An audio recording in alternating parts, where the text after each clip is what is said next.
I'll call this meeting to order. Good afternoon, everybody. Always love spending my Friday afternoon with you, this great crew from all over. And thank you to the traffic gods for making it easy for us to get here. So we are going to start. Do we need to do a roll call? Stephen's prepared to do that. Stephen, do we need a roll call? Yes, ma'am. There we go. I'm going to make that right now if I could, please. Ms. Ritter? Ms. McClellan? Here. Ms. Terry? Here. Mr. Moore? Here. Ms. Wilson? Here. All voting members are in attendance. Thank you very much. I appreciate that. We are then going to move into the approval of the agenda. You all have information there. Do you have anything to add or delete to the agenda? Hearing none. Can we vote on that? Yes, we should have an action. Move it. Thank you, Ms. Ritter. Thank you, Ms. Wilson. All those in favor of approving the agenda as presented, please say aye. Aye. Any opposed? Okay, we'll go with the agenda as presented. Are there any public comments here today? Okay, seeing none. Are there any submitted public comments? Mr. Berry. Okay. The meeting minutes were sent out in advance, and they were very thorough. We had a really great meeting last time, so if you've not had a chance to take a look at those, please do. I hope you have spoke at that time. Is there a motion to approve the minutes as presented? I'll make the motion. Thank you. A second. I need to abstain because I'm here. Second. Thank you. Any comments? All those in favor of approving the minutes as presented for July 14th, please signify by saying aye. Aye. Any opposed? Great. Okay, now into the meat of the matter. Mr. DeBerry, could you provide the project management update? Sure, thank you. Good afternoon, everyone. I'm going to go through this pretty quickly. Also, after the project update, I want to give you a quick debrief on the fiscal year 23 budget closeout. We're undergoing the formal audit now, and I expect the auditors will probably come in October and brief us, but things are looking pretty strong there. And then I'll talk a little bit about a change order. So for this particular project, we continue to make steady construction progress now. We're up to 54 miles of conduit, either in construction or having been completed construction. And since our last meeting, we've begun construction in Zone 4 in Suffolk. And as we move further into that, we will pick up zones 2 and 3. You see that they're in yellow, which means the permits have been approved.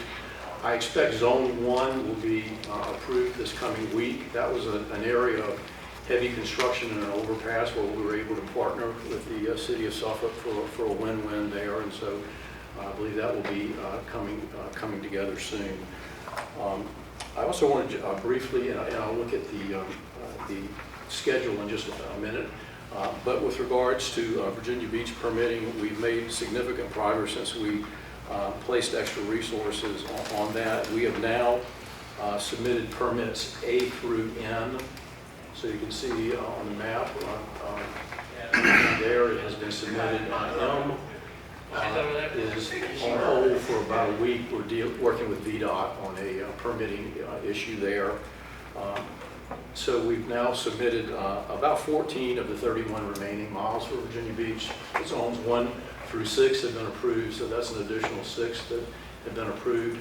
And based on conversations with the joint meeting we had yesterday, it appears that permits A through G are fairly close to being approved. There were some rejects, but they were minor issues, and so I believe that we've streamlined that process to the degree now that you'll be able to see some permits approved. So again, about 37 permits in Virginia Beach, which is about 35% of the total miles if you take out the Chesapeake Cobalt, which is about 19 miles. So good steady progress.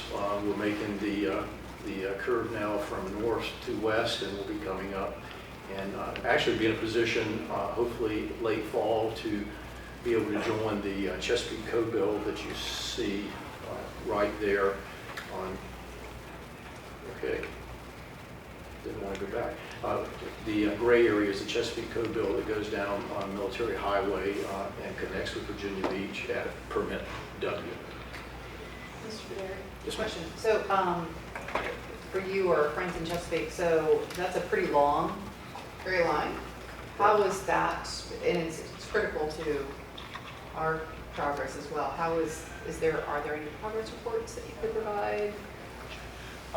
We've got about 5 miles of the code bill completed, and we're permitting the rest of it through as a railroad permit and a crossing of the Elizabeth River that we're working on getting permitted. Everything else citywide has been permitted. Great. So everything's on track. It's all Great. Good. Yeah. we're about 25% complete. Wonderful. Thank you. It's a wonderful partnership, and it saved the authority $2 million, and also we only have to pull fiber through that conduit, so additional savings there. Any questions? Yeah.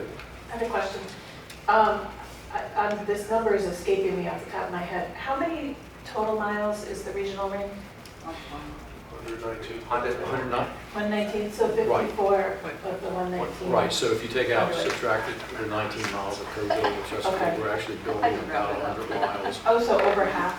Yeah, Okay. so the contract with Danella was to lay conduit and fiber except for the Chesapeake portion, and it says we will pull fiber only. And so, as you know, you're putting in four conduits. We will be buying 2 and pushing our fiber through that. Any other questions? And just really quickly, we talked about this. CTC was able to apply more resources to this effort, and we anticipate having all permits submitted to the City of Virginia Beach by the end of August. So I feel really good about it. Any questions? Does Virginia Beach anticipate any additional challenges? No additional challenges. We have also gotten our planning director, our public works director, and the resources who are directly working on these cases involved with CTC director. So there's good dialogue going. We have bi-weekly meeting Awesome. calls and meetings, and so Good it's really focus. moving much faster. Thank you. We appreciate that. Mr. Barry. Okay, if you turn in your package, I'm not sure if I have an overhead for the budget, so maybe if we can look in the, we'll look in the package. It's entitled Southside Network Authority General and Administrative Budget versus Actual.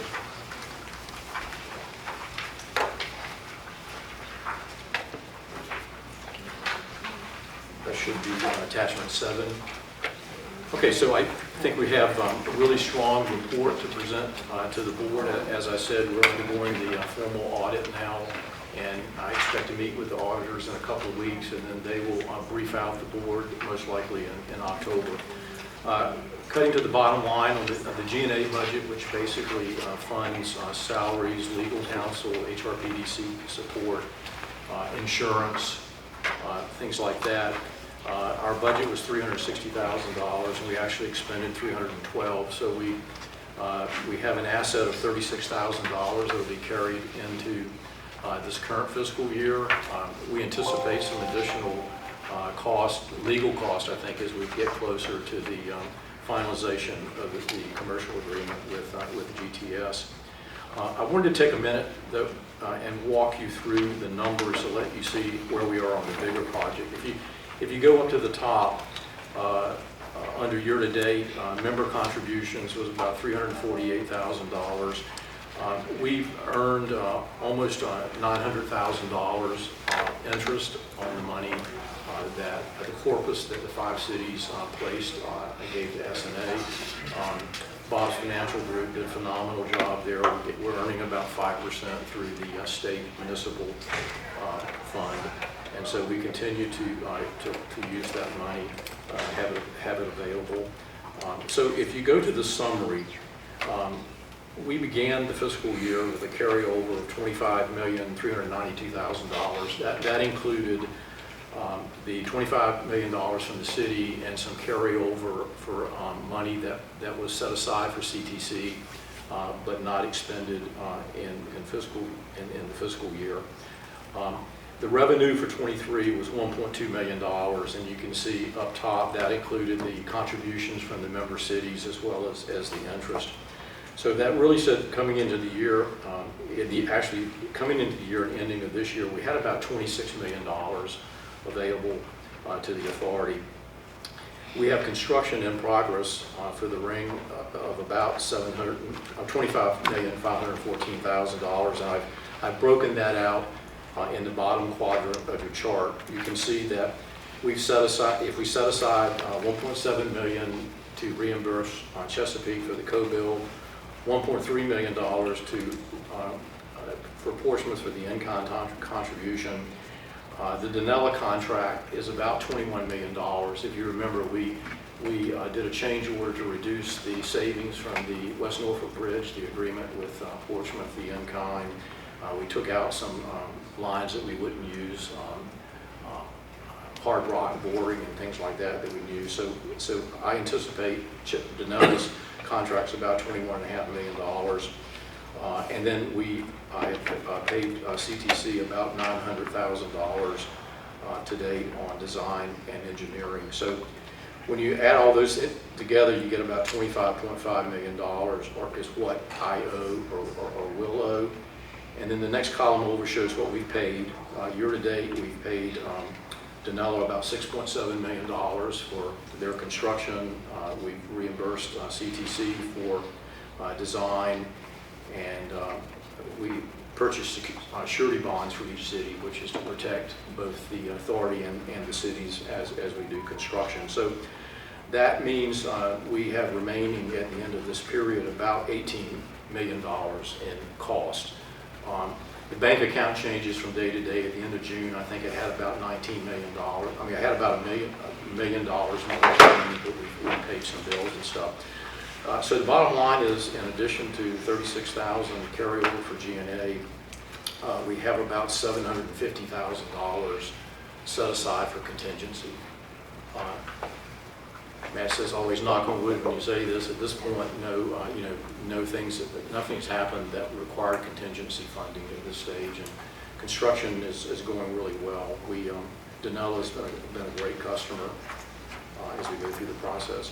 And like everyone else, the economy's thrown some things at them. We have some issues with locates. Before you go out and construct, you hire local companies who are on call and set aside by the state, and they do locates. And because of staffing and things like that, we don't get the 72-hour turnaround anymore. So Danella has to work really hard to strategically schedule them so that they're not holding up construction in the field. So overall, I think we're in great financial shape, and I've got spreadsheets that back up every charge, and the auditors will certainly look at that. But are there any questions about where we stand today on the budget?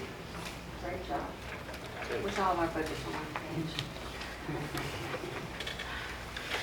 Okay. Thanks, Stephen. All right, thank you. The next issue I'd like to discuss is, well, there you go. Look at that. Thank you. Thanks for working that magic. All right. Sometimes it's easier to see it than for me to speak to it, but the numbers are the same at the end. So that's good. Okay, let's go to item number 8 in your packet, which is I'm requesting a change order to the current CTC contract. Let me just talk a little bit about history, because we have a lot of new members since this event evolved. Back in 2020, HRPDC, actually, before we had our authority to issue contracts as an SNA, HRPDC issued a $315,000 contract to CTC, and the purpose of that contract was to do a feasibility study as to whether we should move from 30% design to 60% design. Okay. It also looked at financing, and they provided a series of strategic planning efforts where we went through various scenarios. If we had money, how would we fund the authority ring? Would it be through bonds? Would it be through other financing? P3s, and fortuitously, the COVID money became available and gave the cities a lot of flexibility. So we ultimately went that route. So that contract basically said, yes, it makes business sense to proceed. 30% design is great. Let's move on to 60%. We then awarded a $918,000 contract a year and a half ago to CTC to complete the design, 100% design. They are the engineer on site, if you will, so they provide construction oversight for us. And morphed into a few other things too, where they're providing value added by helping facilitate the bi-weekly meetings between the CIOs and CTC, as well as CTC and Danilo. So what I'm asking today, because it exceeded my authority of 25% overage, is approval to issue a change order for $392,000. This money will really cover four things. Basically, it will cover the increased effort that we made from CTC in terms of pushing permits to the city of Virginia Beach. It included a small route revision in Virginia Beach that benefited the authority in terms of connectivity to the transatlantic cables and Virginia Beach City Hall. It was kind of a win-win there. As I said, they're helping me facilitate bi-weekly meetings that I think the CIOs will tell you really pay for themselves in terms of communication and information sharing. And then the final element of the change order is to have CTC help us with evaluation of the Midtown Tunnel. As you know, the connectivity between Portsmouth and Norfolk is through the Midtown Tunnel. Basically, VDOT will identify what they think the valuation of crossing the tunnel is. They proposed, I said, hey, we don't have any money, but we have a lot of fiber. They've proposed perhaps quid pro quo some fiber for crossing, and that they're building new operation centers in west of Portsmouth and in Suffolk. And in two of those cases, it actually will save the authority money, because we'll be building in an area that will pretty much go by their area, but also provide some efficiencies for Suffolk. So CTC has provided best value to us. They're a trusted partner. Again, this journey started almost 4 years ago, and things have happened as we go through the process that would lend themselves to some changes. So, I'd like to at least open it for discussion and then have a roll call vote on that. So Stephen, I would say that we learn a lot as we go along. Yes, ma'am. And each of our municipalities acts differently, and we permit differently. Correct. And I'm just looking at the number of permits in Virginia Beach versus Norfolk, and that's one with which I'm most familiar. Moving forward, as we consider expanding the authority, I think we probably should put some understanding of how permitting works, because I think what we're seeing here is we're seeing small segments in Virginia Beach versus larger segments elsewhere, and now we're having to go back and pay for those smaller Correct. segments. And I'm not suggesting we don't do that, but I also feel like there needs to be a level playing field, and at this point I don't feel like that we're there, but we've learned that, here we are. I don't think that we should do otherwise, but I don't know if others have some perspective on it. I just think that that's something I recognize. I don't know if other people feel otherwise. I think that there definitely would need to be an assessment going forward, because as you said, each city is different. I remember a city manager I worked for one time said a ring is a ring, and the 37 miles, or each one is important to that. But you're correct. Each city does things differently. Well, also the issue of the railroad, that's the first time I heard that, which is fine. It's just a permit. Anytime you cross the railroad, you need a permit from the railroad. Right, and anytime you do that, it usually takes 14 years. So, and the other was the Elizabeth, which is the Army Corps, or is that the Coast Guard? There's multiple agencies, but this is The city of Chesapeake, our Chesapeake Connects folks are doing that. This is not CTC that are doing those Yeah, this permits. is, yeah. I think we all have railroads in our jurisdictions and And water. God bless them, but they are not the easiest Oh, folks to work with. No offense. and they've not been kind. So we have, I think we have 16 railroad, we have a total of 37 special crossings, 16 of them on the railroad, 14 are Norfolk Southern, and there's 2 other individuals. Turns out that Denella and CTC have good rapport with the railroads, and CTC's already begun negotiating with them. So at this stage, I don't foresee an issue. I mean, Norfolk, we're done. We got plenty of railroads there. We're all green, so I don't think that should be an issue. I'm not surprised because they used to live Yeah. here. Norfolk Southern. You know, I just know that that can take forever and trade-offs and, you know, one crossing for another. So, but you're right, that's a learning. Understood. Yeah, I mean, I'm not, it's not a, I just feel like moving forward, we need to recognize that there's an opportunity for improvement as we move forward. And there's a vastly different perspective on how this process is moving forward. I just want to make sure that we recognize that and just understand as we ideally expand to the peninsula and out west, we think about that as we bring in more member cities, so. Okay, I do have a question. Yes, ma'am.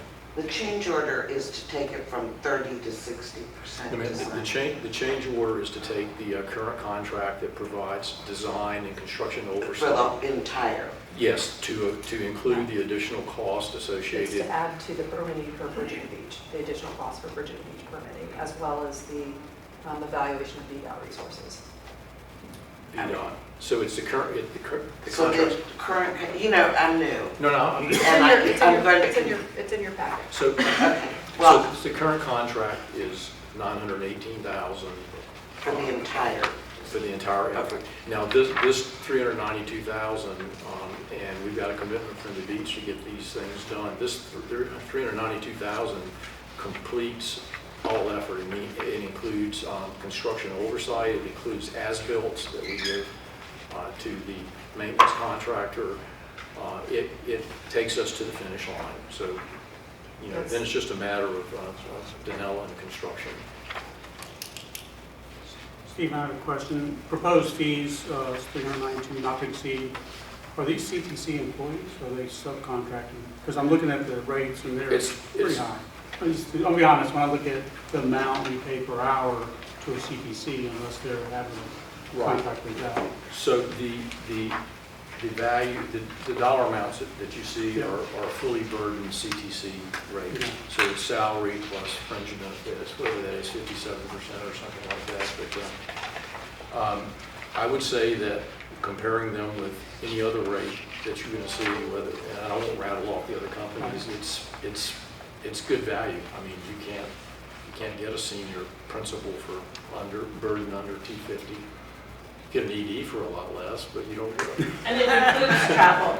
It Pardon me? includes travel. The rates say. Yes, oh, So yeah, that's yeah, good. yeah, and good, that's a great point, Laura, because they provide construction oversight, so they have to come down here from time to time and sample, and, So we pay for them to travel here, or do they just include that?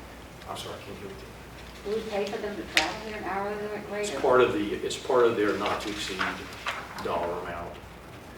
So some of the extra work they've done in other cities has caused more travel, but that not to exceed was everything, which is, you know, basically, the contractor takes the risk in a not to exceed contract. So I believe we've received good value from them. I mean, to date, it's been pretty flawless. So, Yep. And we get to see Matt. Matt, I think we're good. I don't think you have to comment, but Matt's with us in every meeting and he's stuff. traveling. Yeah. You're muted, my friend. Yeah, I was hiding over here while this conversation. Any comments? No, I don't. I think Stephen has said everything I would want to say. So. Any other questions or comments from the commission? I will say that, and I appreciate the questions because I think it's hard to explain those things. I will say that not only did we end the year with a construction positive of $750,000, I anticipate earning another $500,000 to $700,000 in interest this year.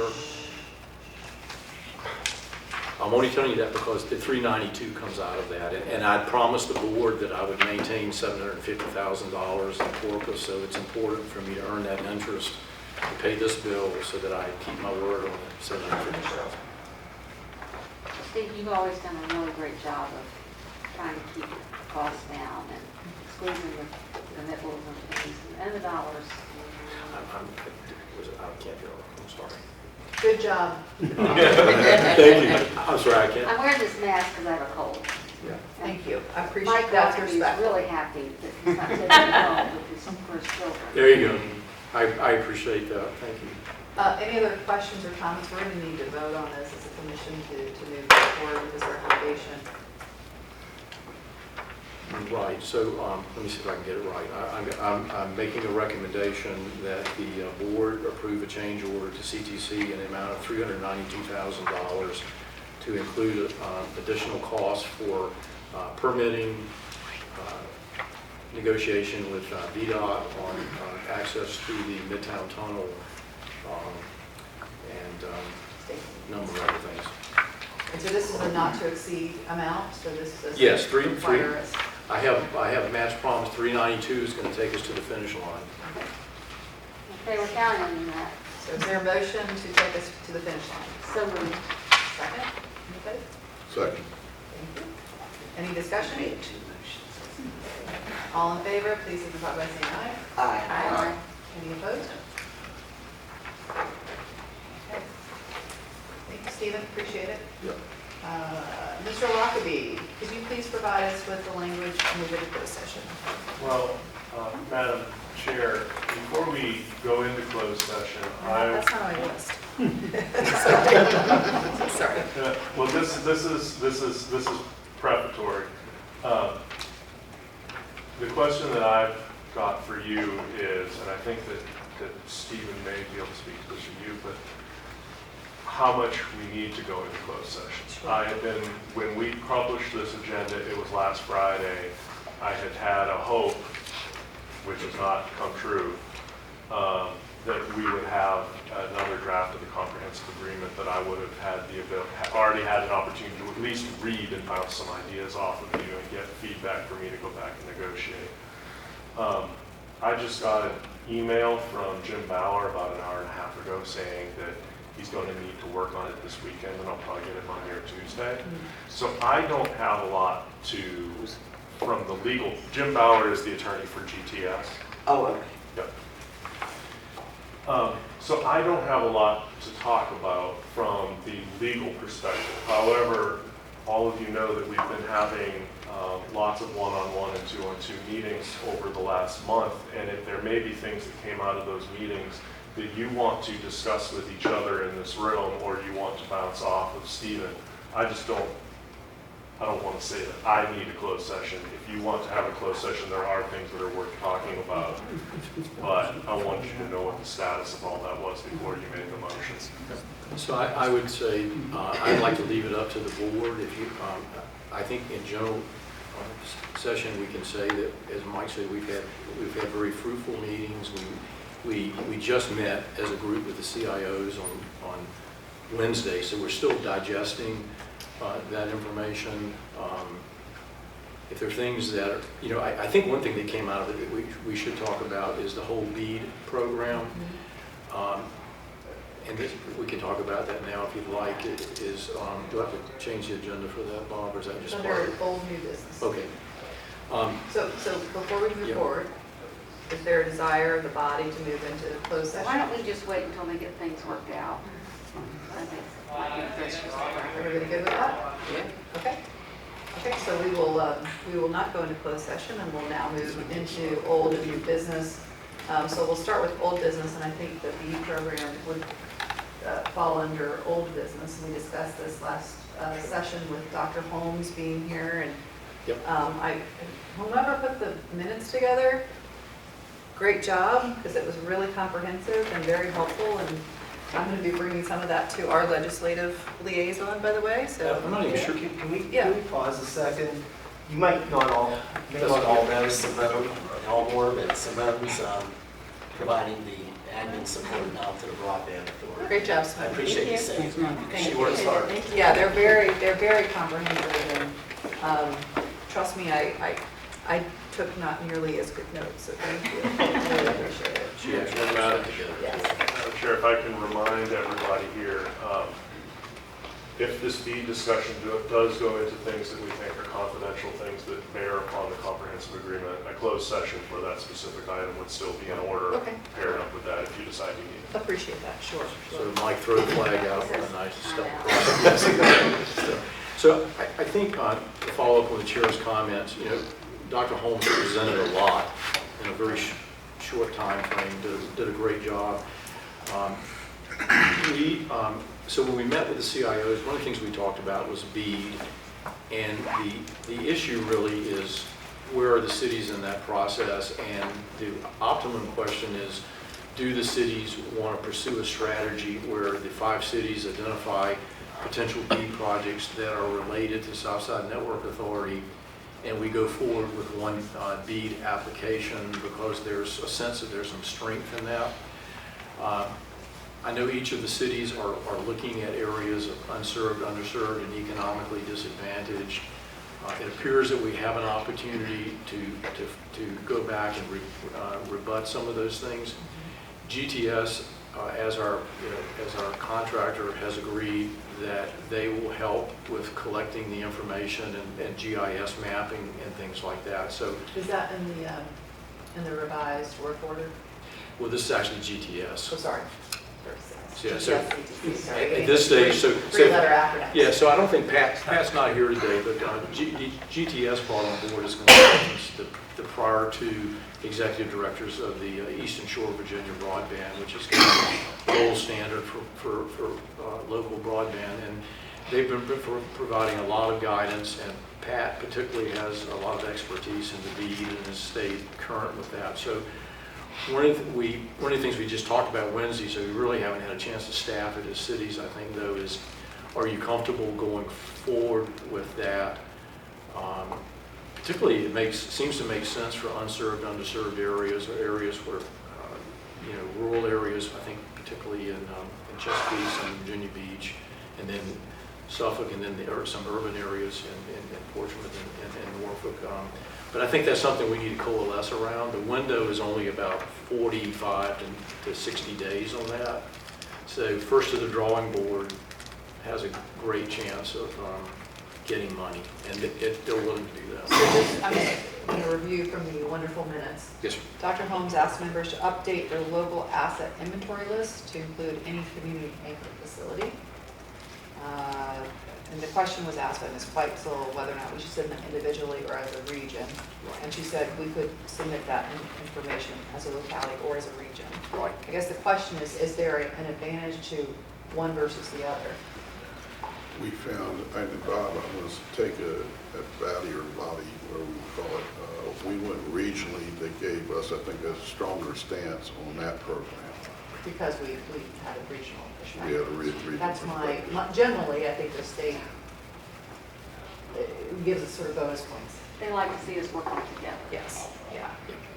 So with that said, are we in a position in each of our municipalities to provide that community anchor facility inventory list? You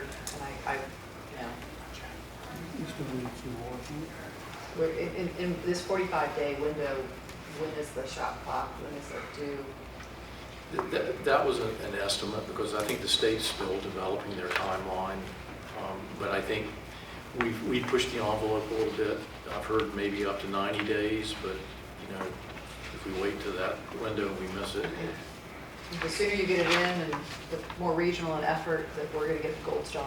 So Was that the information request that the state was going to provide us some each city information and we were going to respond to it.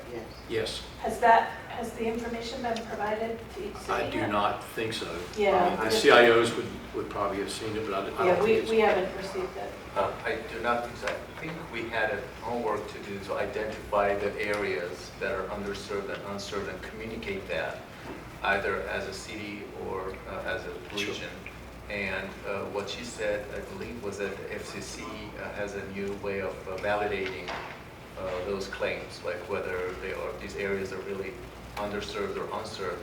And there will be published dashboards for everyone to So I see. think there's a couple different things going on here. One is the underserved, unserved, based on the census tracts or parcel tracts now, on the speeds. Then there's another component, which is the community anchor facilities, which is another piece of the puzzle where that's where the BEAD funding is really going to potentially, well, they said they'll provide up to a gigabyte Right. for the community anchor facilities. And so whether or not we have a list of those, and I think the question is, the state's going to provide us what they have, and then we can edit or add to. Correct. Yeah, it sounded like it's more of an Is that open right? window than I thought before. Well, wasn't there a component where the providers That would be the providers too. had an input, and then those have to be validated Yes. for unserved and underserved Correct. areas? So, That's based on the map. right, but we never, I don't believe we've ever gotten the parameters from Dr. Holmes. Yeah, so Or was she supposed to send them, Delegate Hayes? I think it would probably be to all of our advantages to be getting ready and getting in the posture. Because if it's not today, and then it's right up against that deadline, she sends that, you gotta be in a position to turn that information right back around. The second part of that conversation that we're having now is she talked about in reference to dashboard, right? But I don't believe the dashboard is ready yet either. So in all that we do, whether that's collectively as a region, which is going to require independently as locales, that we have our information ready. So that whenever that time comes for us to pull the lever. But we really don't know what we have to provide, do we? So, Ms. Ritter, I think there's two separate things. One is the questioning or putting what is it called? Surveys. Thank you. Well, they're going to say that these are the unserved areas, right, or underserved areas. That's FCC maps. And then we can challenge it. That's what I'm looking for. That's one piece of the puzzle, and we haven't received that. The other piece of the puzzle are these community anchor facilities, which is something that we could be focusing on and doing now, and then match up against what they create. Is that? I think, if I may, I think that's on point. Stephen, please, see if you would concur.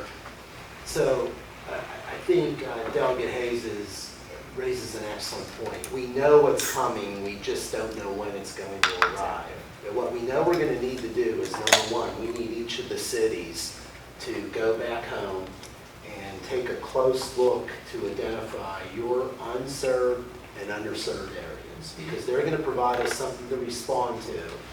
And we're going to need to be able to say it's accurate or it's not. And then if we disagree with it, we're going to have to be able to provide documentation that we have the most accurate information. So I think that's the one point. And then the second thing I think we all have to go back home and be organizing is our community anchor institutions and facilities. That's the second thing. So one thing this board could consider doing is directing Stephen and I to work with the public information officers to initiate that process over the next 4 weeks. And then maybe we can have each city report out a bit of a status report at next month's meeting. Because I think, Grand idea. yeah, because I think that's what's, to the delegate's point, that's what's coming. That's what we know we're going to need to have. And I think we probably need to get started with pulling that together. Well, we have found in other things, if things are like shovel-ready, Yes, then we've been in a much better position to get the money. exactly. And so this is kind of a version of a Absolutely. shovel-ready We project. want to be first out of the gate. Mike, would And you, even though the exact process and the exact process that's going to be followed and the timelines has not been announced, there are regulatory definitions of unserved, underserved, anchor institution, and there's also an affordable component to this as well. And all of those things are regulatory definitions that you need to pull out of a 95-page piece in the Federal Register, because of course it's important to make these things easy. So I will pull those definitions out and send them to you. That would be great. My only concern is verifying what the providers are saying and how long that will take, because until we get that information from them, we really can't pull that string, right? That's a great point too as well, because if we recall, Dr. Holmes reminded us with this BEAD funding, it has to be in concert Yes. with the providers, unlike funding from the past where it came directly to the government entity. You're gonna have to work along with the provider. So I'm wondering what that's gonna look like as well. Yeah, I was gonna say that, I think the BEAD goes to, I mean, the provider is the one that's Right. submitting this. I mean, it's part of their package. That's my understanding, is that we are gonna provide a provider who partner with, such as GPS or whomever. right, so I wanted to ask, Yeah. I wanted to ask Mike if it's appropriate for open session just to talk about that, the positive of having GTS as an ISP vis-a-vis last mile, or should we? That might be better for a closed session. So I'd like, I know we're moving along pretty fast. I hate to go into closed session for 5 minutes, but there's something I'd like to say that I think is important. So regarding could this. you please read the language to go into But closed session? before we do Oh, that, one more question. Yes, Ms. Bricker. Does every locality have the information from their schools?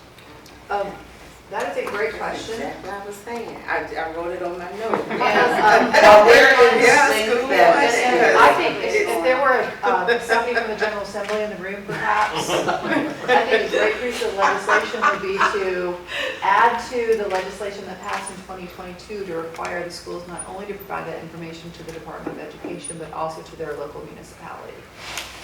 And that might be a really good piece of legislation. Well, that's going to be too Something late for specific. these applications. Understood, but I think moving forward, it would be a good idea. But Well, of course, schools are always. So we got a commitment from each of the CIOs in our meetings to go back to the schools and at least try to get the information from each of the CIOs in the meeting Wednesdays. We have it. To try to get. Oh, we have it. I think all cities committed to going back and trying to get that. We had ours today, honestly, and. we will never get ours, so just. How about you all? You little baby. There's a maybe there. You're better. Well, we're 2/3, we're 2/5 of the way there. Good for us.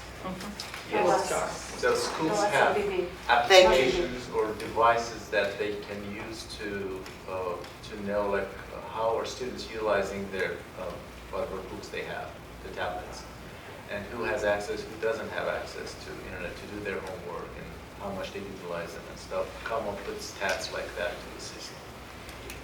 That's what we started working on. Yeah, this is, that whole piece of the puzzle is very, I don't even know how, if there's a state requirement for conducting the audit, how do they collect that information? I haven't looked into the legislative piece, but it would be of note. I do think it is a good way to understand, because we don't really have that access otherwise, to understand where that access exists, particularly as it relates to affordability.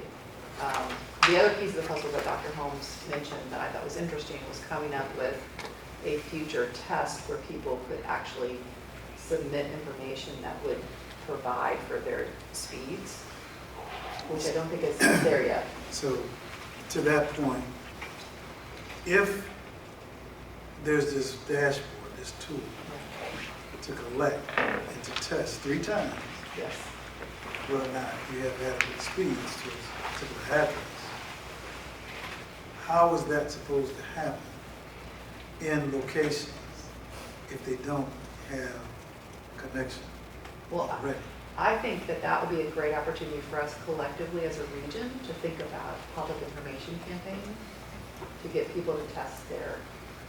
But if they don't have connection and service, Well, I mean, how, people are getting their information via the TV and the newspaper. There's a way to, I get the adoption piece that you're speaking. but if there's no connectivity, If this home doesn't yeah, have, understood. how are they going to log in to this dashboard? And the dashboard automatically identifies that it's coming from this address. I don't know, that's a And that the speed very is good there question. automatically. How's that gonna happen if there's no connection? Maybe in our public information campaign, we have the opportunity for people to call and say, I have no Did Drew service. beat Or it some, out of some, here? I think Before that's we the ask point. him a question? Yeah. If I may interject, that's a very good point. So I think what people will say, will take that to analyze, and they don't claim they have access. They say we don't get it, right? We don't get internet access. But the providers provide data. They say, oh, we have coverage in these areas. So they're going to validate that and say if that is a true statement provided by providers like different telecom companies or not. I mean, that's pretty. I think that point, though, raises why, as local governments, we must have documentation of unserved areas.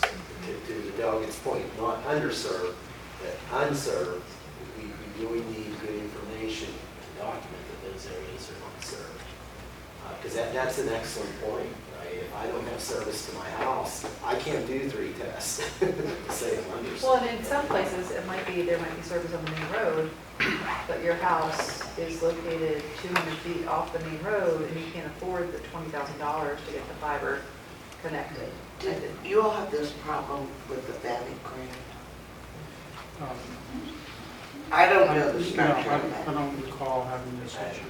I'm sorry. Because it was all the rural area that we kind of knew that there's vast, it's like your southern part of the city, there's nothing there. There was nothing. So it was either cell phone or satellite, like HughesNet, so it wasn't that hard to determine which folks were underserved or unserved. So is it appropriate to take that leap of faith that certain areas like yours or maybe ours or even your rural area is totally underserved? Yeah, they probably have cell phone service.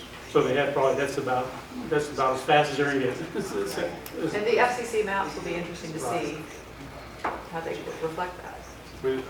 I represented many very rural localities working through the body program, and because you didn't have to deal directly with the FCC maps, it was a much simpler process.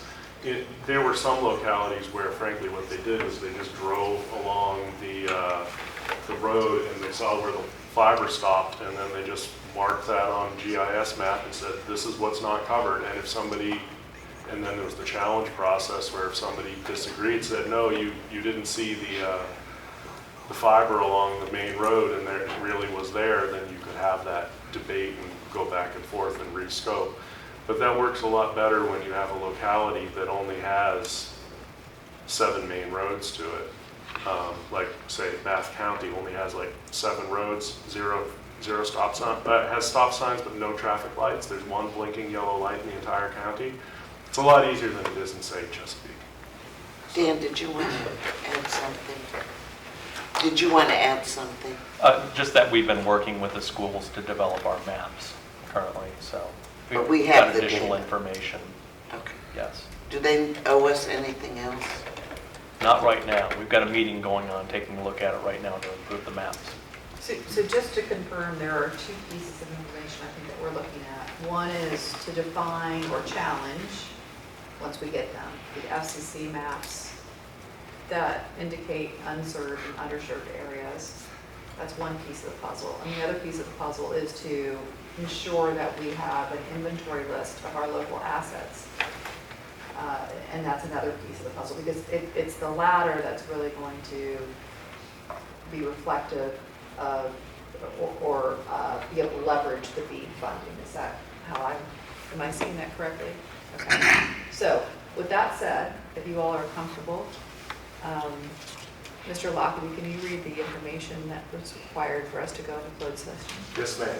I believe, Madam Chair, that you're looking for a closed session, a motion for a closed session pursuant to subsections A28 and A29 of Section 2.2-3711 of the Code of Virginia, 1950, as amended, for the purpose of discussion of the award of a public contract involving the expenditure of public funds, and discussion of the terms or scope of such contract where discussion in open session would adversely affect the negotiating position of the authority, and of information subject to the exclusion in subdivision 11 of section 2.2-3705.6 of the Code of Virginia, 1950 as amended, by the authority as a responsible public entity relating to the terms of a comprehensive agreement with Global Technical Systems and regarding participation of the authority in the program-related matters.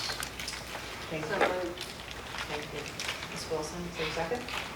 So, Okay. We need a motion, vote or no? All in favor of going in closed session? Signify by saying aye. Aye. Opposed? Okay, we're in closed session. We'd like to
Mr. Lockley, would you provide the language to come out of closed session?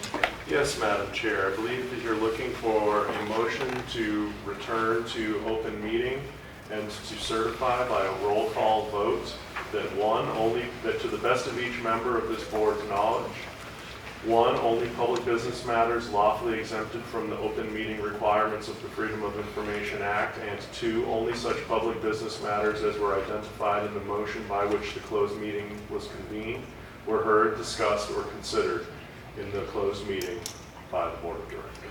So, a motion? Ms. Ritter moved. Is there a second? Mr. Moore? Okay.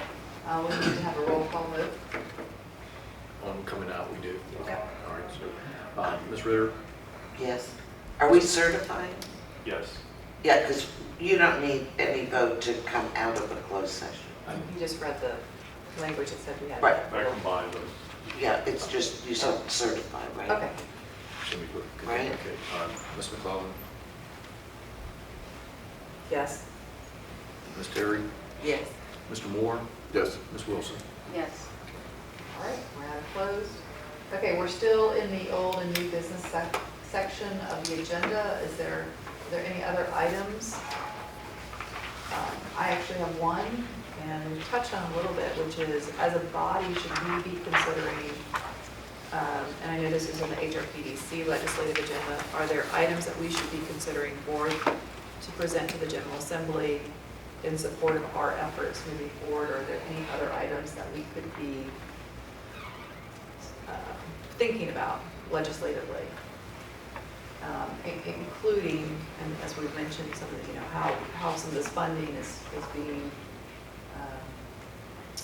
disseminated, but it sounds like the funding decisions will come before the General Assembly or before the July 1 timeframe in which the General Assembly actions would go into effect.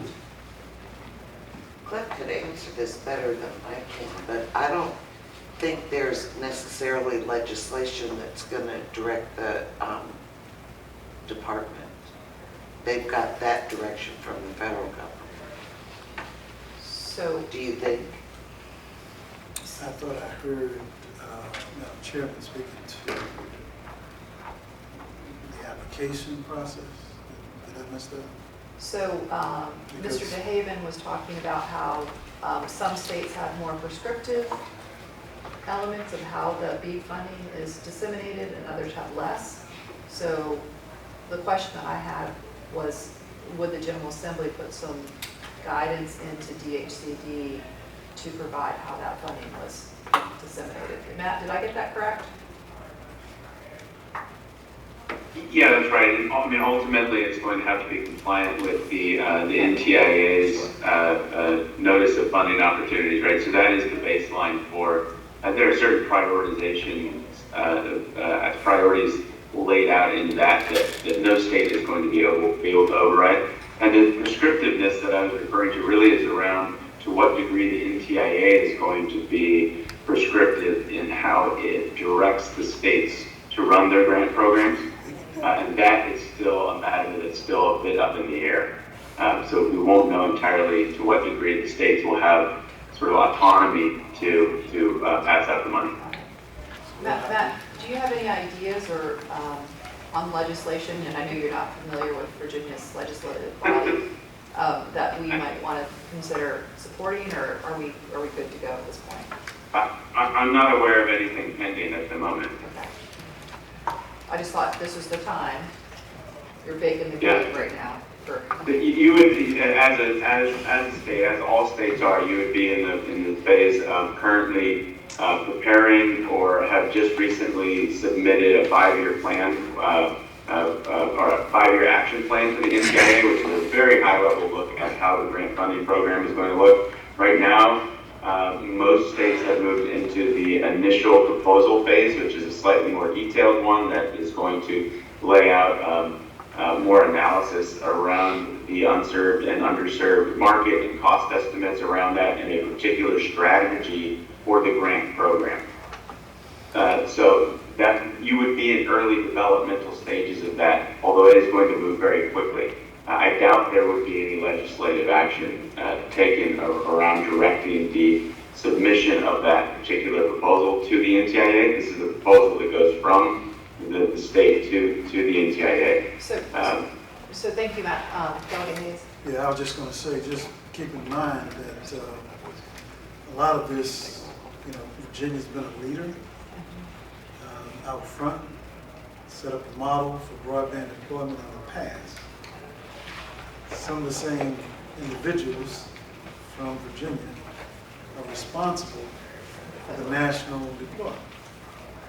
So I think that being the case, also knowing Dr. Holmes is considered a national expert in this as well, that we be in a posture of following the recommendations of Dr. Holmes.